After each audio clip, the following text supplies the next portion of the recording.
Sabe, tem alguma coisa numa casa mal assombrada que puxa a gente e ao mesmo tempo apavora, não é mesmo?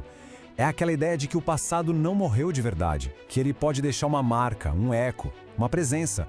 Hoje, a gente vai entrar em algumas das casas mais famosas do mundo para tentar entender por que essas histórias simplesmente não vão embora. Então, o nosso roteiro hoje vai ser uma viagem completa pelo medo. A gente começa com o horror que nasce de tragédias reais. Depois, vamos ver como a própria arquitetura de um lugar pode ser um reflexo da culpa. Daí, a gente mergulha em lendas antigas e, por fim, se pergunta: e se o verdadeiro fantasma estiver dentro de nós? Pois é exatamente isso. Mesmo para quem é mais cético, a imaginação é uma força poderosa. Histórias de fantasmas e mistérios levam a gente para aquela fronteira fascinante entre o que é real e o que poderia ser. E é bem nessa fronteira que a gente vai caminhar hoje. Vamos começar por onde o horror é inegável, onde ele nasce de um evento real, brutal. Nossa primeira parada é uma casa em Amityville, Nova York. Uma casa cuja história não começa com um fantasma, mas com uma tragédia que está toda documentada. Olha só essa cronologia, porque ela é a chave de tudo.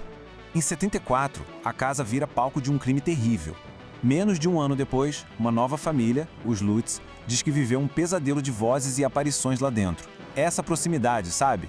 A sombra de um crime real pairando sobre os eventos paranormais, foi isso que transformou Amityville num ícone do horror. E aqui que está o ponto central do mito de Amityville. De um lado, você tem um fato, os assassinatos, brutal, indiscutível. Do outro, uma história sobrenatural que é debatida até hoje. É justamente essa tensão, essa dúvida entre o que a gente sabe que é real e o que nos contam que alimenta o nosso medo e o nosso fascínio. Agora, vamos para um tipo diferente de assombração.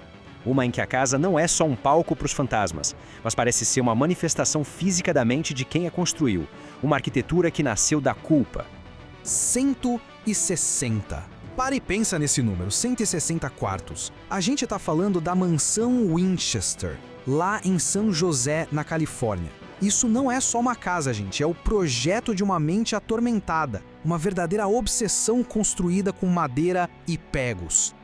A história é que a Sarah Winchester, herdeira da fortuna dos rifles Winchester, acreditava ser perseguida pelos fantasmas de todo mundo que foi morto por essas armas. E a solução dela? Construir sem parar 24 horas por dia para confundir e acalmar os espíritos. O resultado é um labirinto bizarro, uma casa que é um monumento ao arrependimento.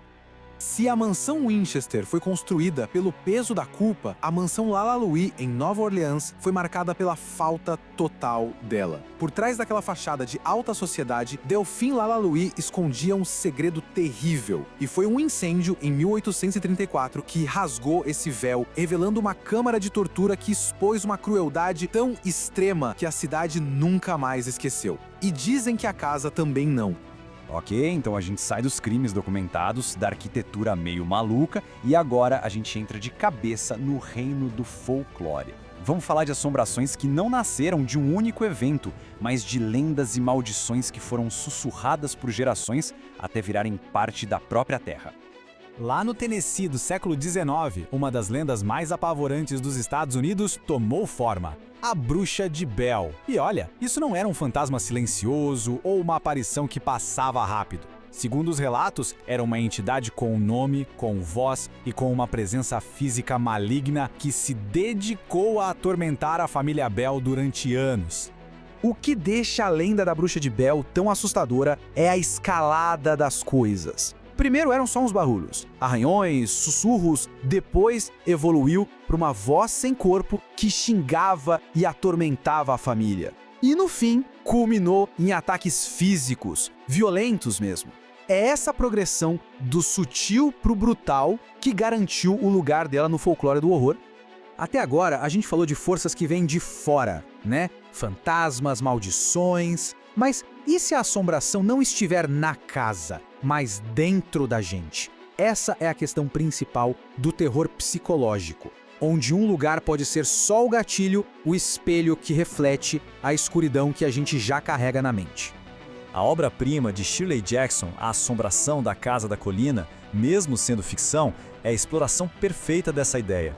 O terror que os personagens sentem é palpável, mas a fonte dele fica sempre meio no ar.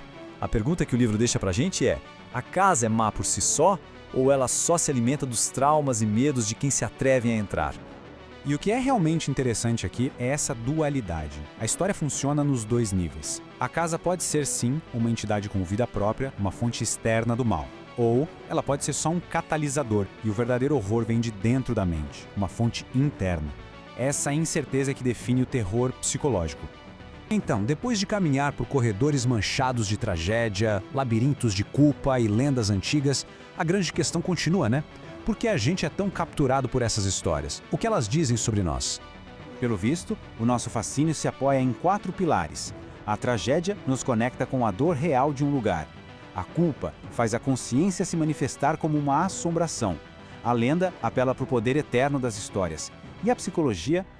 Essa explora nosso medo mais íntimo, o medo da nossa própria mente. E isso nos deixa com uma última pergunta. No final das contas, o que realmente assombra a gente?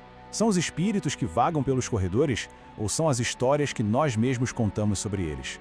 As histórias de tragédia, culpa e medo que a gente cria e passa adiante. Talvez o verdadeiro fantasma seja só um reflexo no espelho.